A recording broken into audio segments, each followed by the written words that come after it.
She washed her comb and brush. She took the spot out of the skirt of her beige suit. She moved the button on her sax blouse. She tweezed out 2 freshly surfaced hairs in her mold. When the operator finally rang her room, she was sitting on the window seat and had almost finished putting lacquer on the nails of her left hand. She was a girl who, for a ringing phone, dropped exactly nothing. She looked as if her phone had been ringing continually ever since she had reached puberty. With her little lacquer brush, while the phone was ringing, she went over the nail of her little finger, accentuating the line of the moon.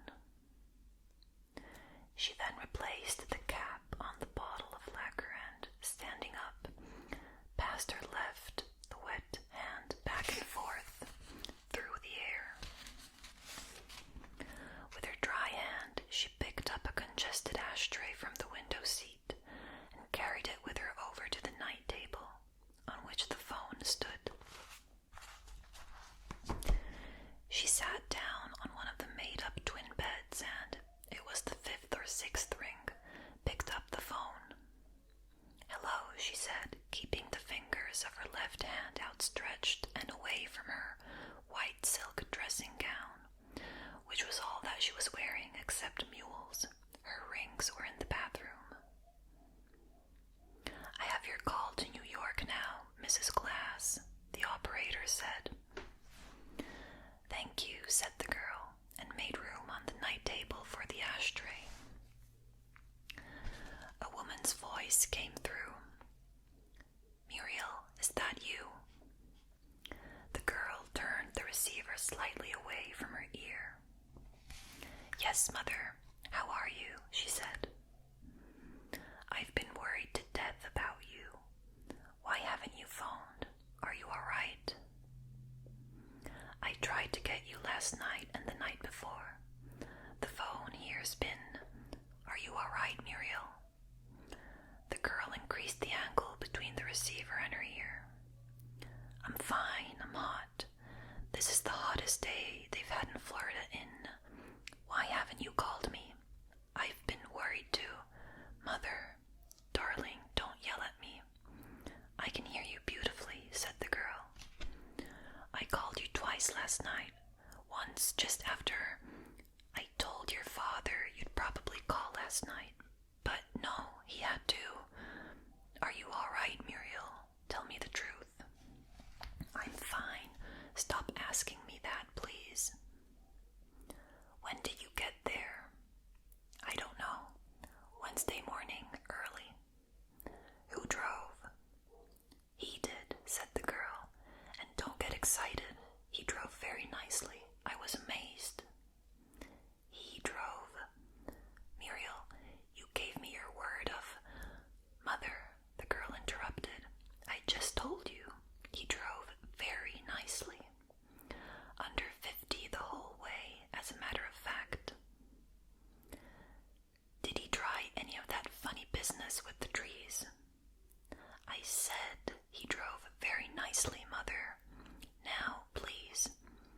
I asked him to stay close to the white line and all, and he knew what I meant, and he did. He was even trying not to look at the trees, you could tell." "Did Daddy get the car fixed incidentally?" "Not yet. They want $400 just to..." "Mother, Seymour told Daddy that he'd pay for it. There's no reason for..." Well, see. How did he behave in the car and all?" "All right," said the girl. "Did he keep calling you that awful..." "No. He has something new now." "What?" "Oh, what's the difference, Mother?" "Muriel, I want to know. Your father..." All right. "He calls me Mrs. Spiritual Tramp of 1948, the girl said, and giggled. "It isn't funny, Muriel. It isn't funny at all. It's horrible. It's sad, actually. When I think how..." "Mother," the girl interrupted,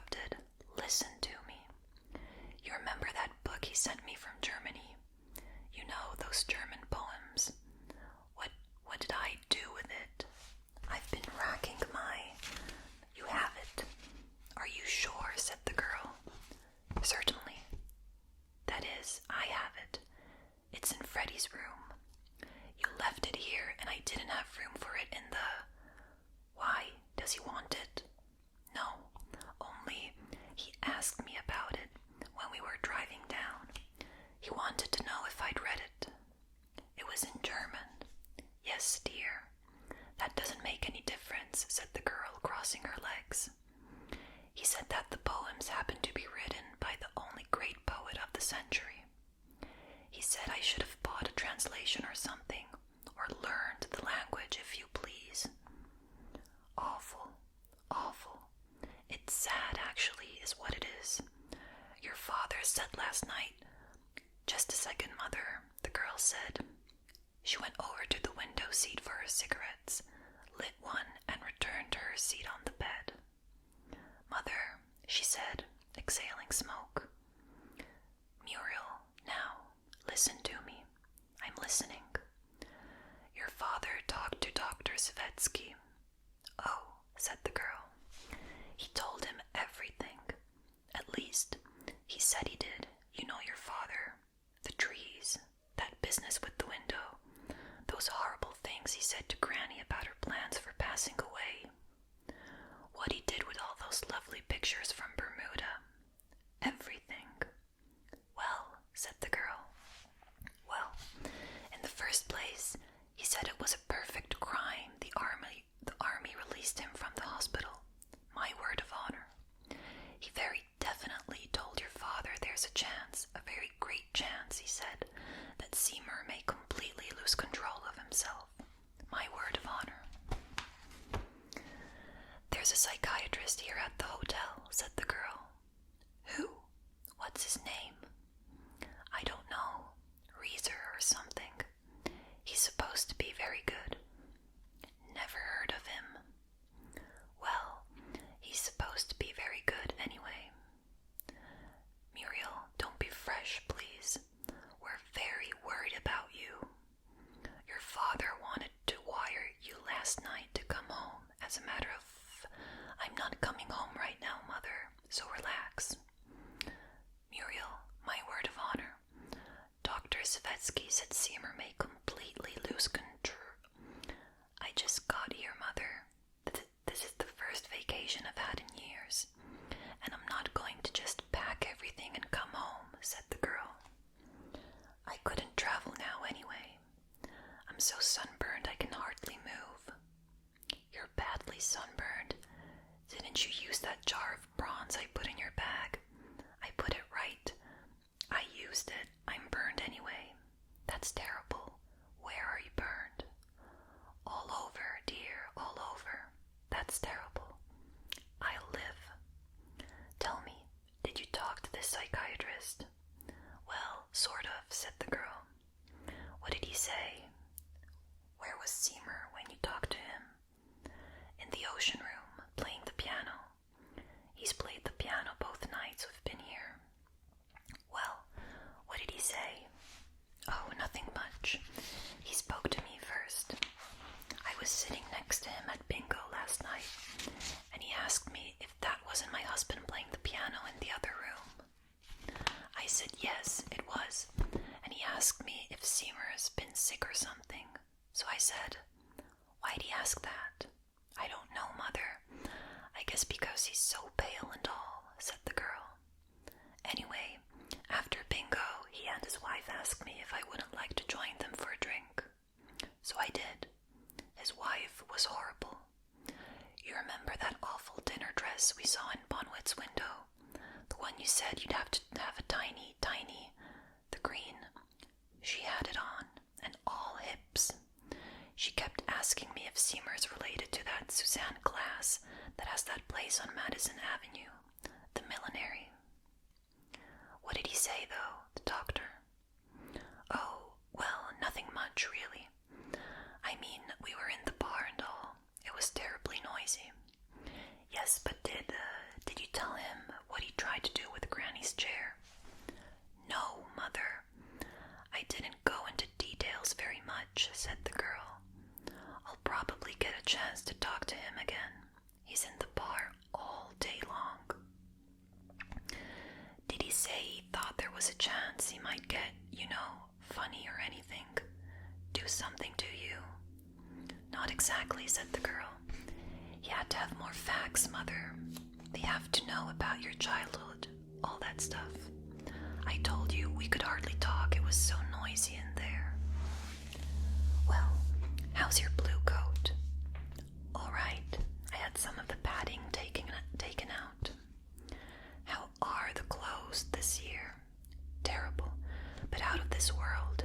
You see sequins, everything, said the girl. How's your room? All right, just all right, though. We couldn't get the room we had before the war, said the girl. The people are awful this year. You should see what sits next to us in the dining room, at the next table. They look as if they drove down in a truck. Well, it's that way all over. How's your ballerina? It's too long. I told you it was too long. Muriel, I'm only going to ask you once more. Are you really all right? Yes, Mother, said the girl, for the 19th time. And you don't want to come home? No, Mother. Your father said last night that he'd be more than willing to pay for it if you'd go away someplace by yourself and think things over. You could take a lovely cruise. We both thought. No thanks, said the girl, and uncrossed her legs. Mother, this call is costing a four. When I think of how you waited for that boy all through the war, I mean when you think of all those crazy little wives who... Mother, said the girl, we'd better hang up. Seymour may come in any minute. Where is he? On the beach. On the beach. By himself. Does he behave himself on the beach? Mother, said the girl, you talk about him as though he were a raving maniac. I said nothing of the kind, Muriel. Well, you sound that way. I mean, all he does is lie there. He won't take his bathrobe off. He won't take his bathrobe off. Why not? I don't know. I guess because he's so pale. My goodness, he needs the sun. Can't you make him? You know Seymour, said the girl, and crossed her legs again. He says he doesn't want a lot of fools looking at his tattoo. He doesn't have any tattoo. Did he get one in the army? No, Mother, no, dear, said the girl, and stood up. Listen, I'll call you tomorrow, maybe. Muriel, now listen to me. Yes, Mother, said the girl, putting her weight on her right leg. Call me the instant he does or says anything at all funny. You know what I mean. Do you hear me? Mother, I'm not afraid of Seymour. Muriel, I want you to promise me. All right, I promise. Goodbye, Mother, said the girl. My love to Daddy. She hung up. See more glass, said Sybil Carpenter, who was staying at the hotel with her mother. Did you see more glass? Pussycat, stop saying that. It's driving Mommy absolutely crazy. Hold still, please. Mrs. Carpenter was putting suntan oil on Sybil's shoulders, spreading it down over the delicate wing-like blades of her back. Sybil was sitting insecurely on a huge inflated beach ball facing the ocean. She was wearing a canary yellow two-piece bathing suit, one piece of which she would not actually be needing for another 9 or 10 years. It was really just an ordinary silk handkerchief. You could see when you got up close, said the woman in the beach chair beside Mrs. Carpenter's. I wish I knew how she tied it. It was really darling. It sounds darling, Mrs. Carpenter agreed. Sybil, hold still, pussy. Did you see more glass? Said Sybil. Mrs. Carpenter sighed. All right, she said. She replaced the cap on the suntan oil bottle. Now run and play, pussy. Mommy's going up to the hotel and have a martini with Mrs. Hubel. I'll bring you the olive. Set loose, Sybil immediately ran down to the flat part of the beach and began to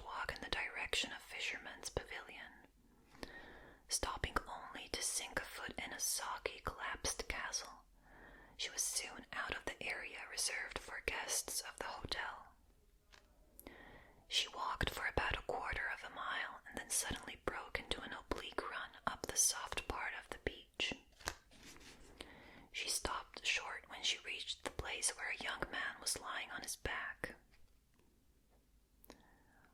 "Are you going in the water, Seymour Glass?" she said.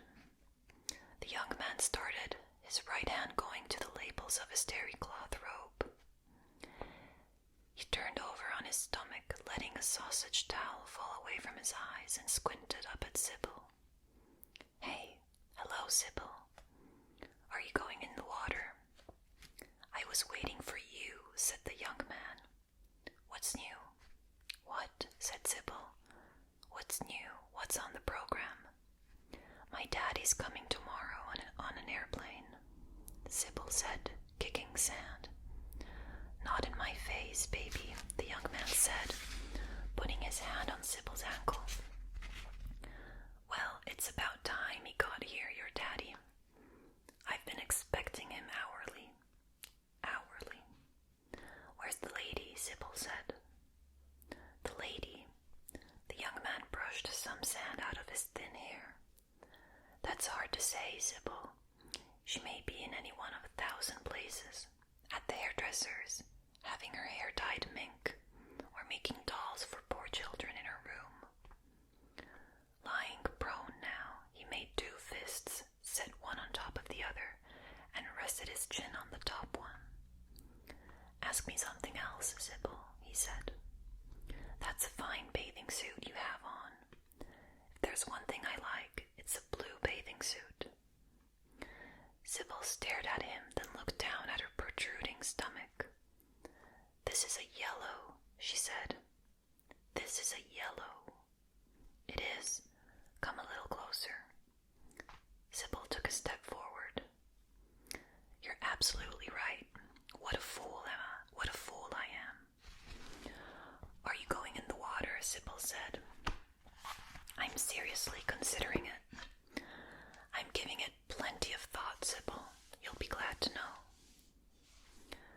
Sybil prodded the rubber float that the young man sometimes used as a headrest. "It needs air," she said. "You're right. It needs more air than I'm willing to admit." He took away his fists and let his chin rest on the sand.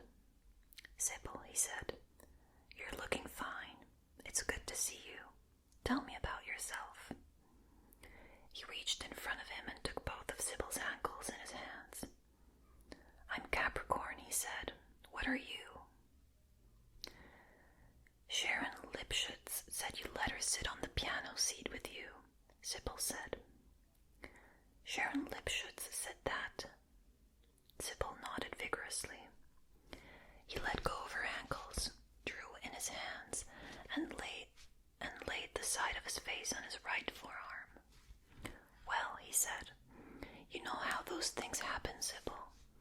I was sitting there playing, and you were nowhere in sight. And Sharon Lipschutz came over and sat down next to me. I couldn't push her off, could I?" "Yes." "Oh, no, I couldn't do that," said the young man.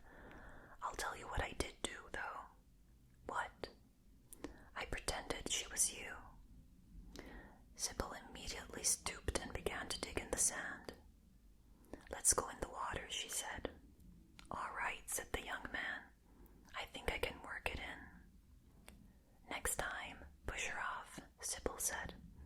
"Push who off?" "Sharon Lipschutz." "Ah, Sharon Lipschutz," said the young man.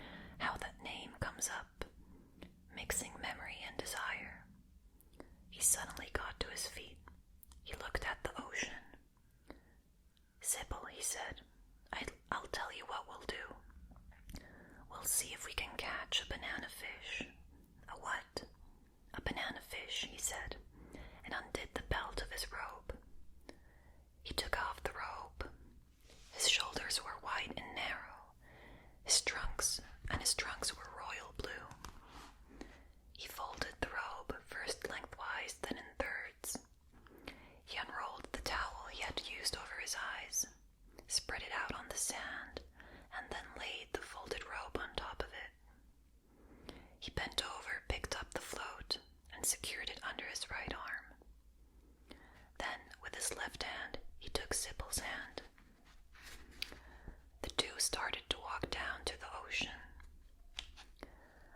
imagine you've seen quite a few banana fish in your day, the young man said.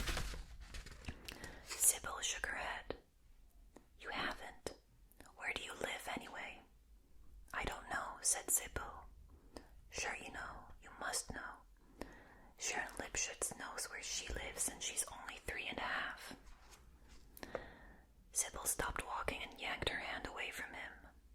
She picked up an ordinary beach shell and looked at it with elaborate interest. She threw it down. Whirlywood, Connecticut, she said, and resumed walking, stomach foremost. Whirlywood, Connecticut, said the young man. Is that anywhere near Whirlywood, Connecticut, by any chance? Sybil looked at him. That's where I live, she said impatiently. I live in Whirlywood, Connecticut. She ran a few steps ahead of him, caught up her left foot in her left hand, and hopped 2 or 3 times. You have no idea how clear that makes everything, the young man said.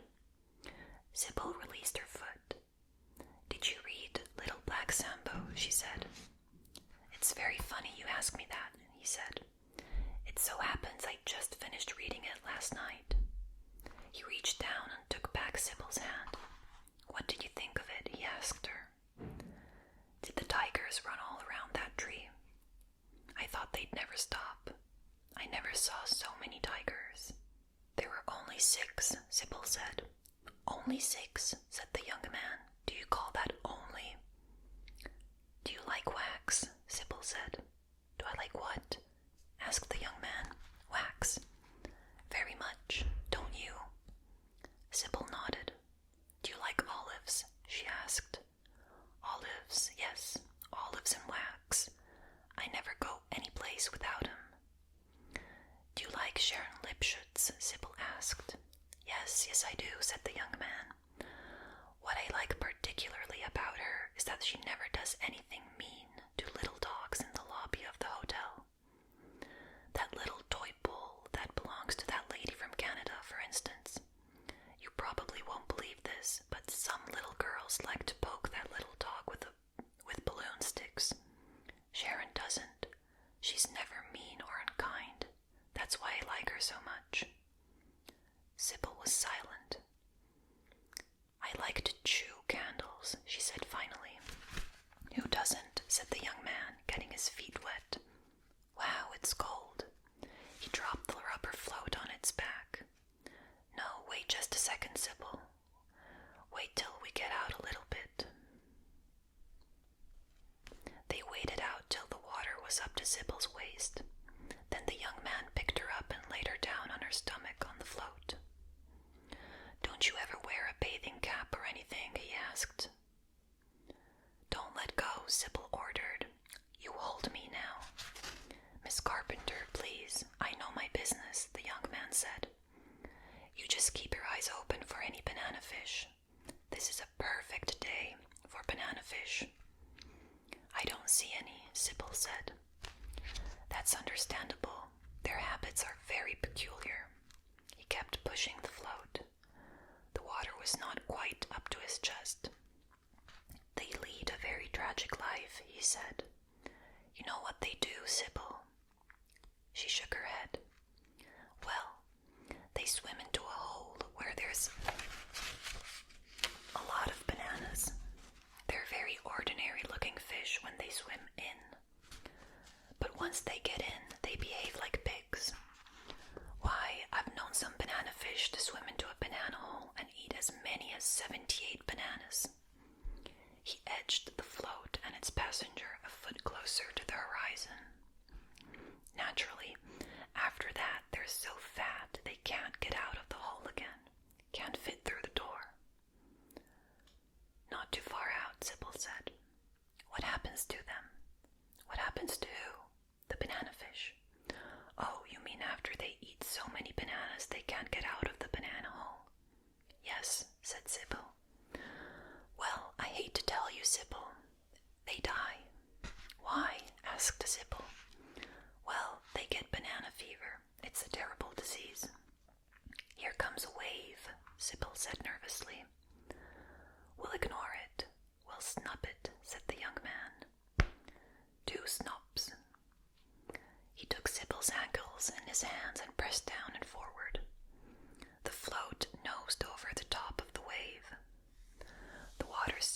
Sybil's blonde hair, but her scream was full of pleasure.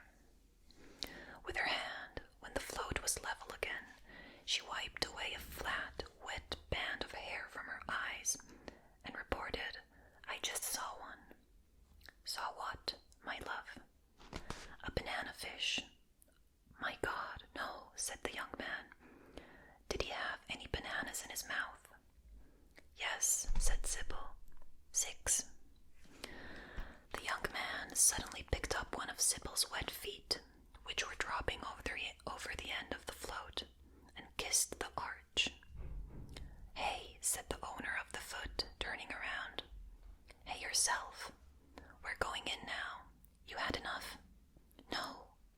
"Sorry," he said, and pushed the float toward shore until Sybil got off of it. He carried it the rest of the way. "Goodbye," said Sybil, and ran without regret in the direction of the hotel. The young man put on his robe, closed the lapels tight, and jammed his towel into his pocket. He picked up the slimy, wet, cumbersome float and put it under his arm. He plodded alone through the soft, hot sand toward the hotel. On the sub-main floor of the hotel, which the management directed bathers to use, a woman with the sink salve on her nose got into the elevator with the young man. "I see you're looking at my feet," he said to her when the car was in motion. "I beg your pardon," said the woman. "I said, I see you're looking at my feet." "I beg your pardon. I happen to be looking at the floor," said the woman, and faced the doors of the car. "If you want to look at my feet, say so," said the young man. "But don't be a goddamn sneak about it." "Lay me out here, please," the woman said quickly to the girl operating the car. The car doors opened and the woman got out without looking back.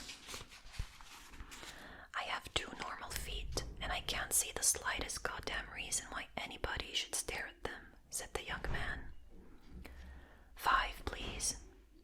He took his room key out of his robe pocket. He got off at the 5th floor, walked down the hall, and let himself into 507. The room smelled of new calfskin luggage and nail lacquer remover. He glanced at the girl lying asleep on one of the twin beds. Then he went over to one of the pieces of luggage, opened it, and from under a pile of shorts and undershirts he took out an Ortiz Calibre 7.65 automatic. He released the magazine, looked at it, then reinserted it. He cocked the piece. Then he went over and sat down on the unoccupied twin bed, looked at the girl, aimed the pistol, and fired a bullet through his right temple.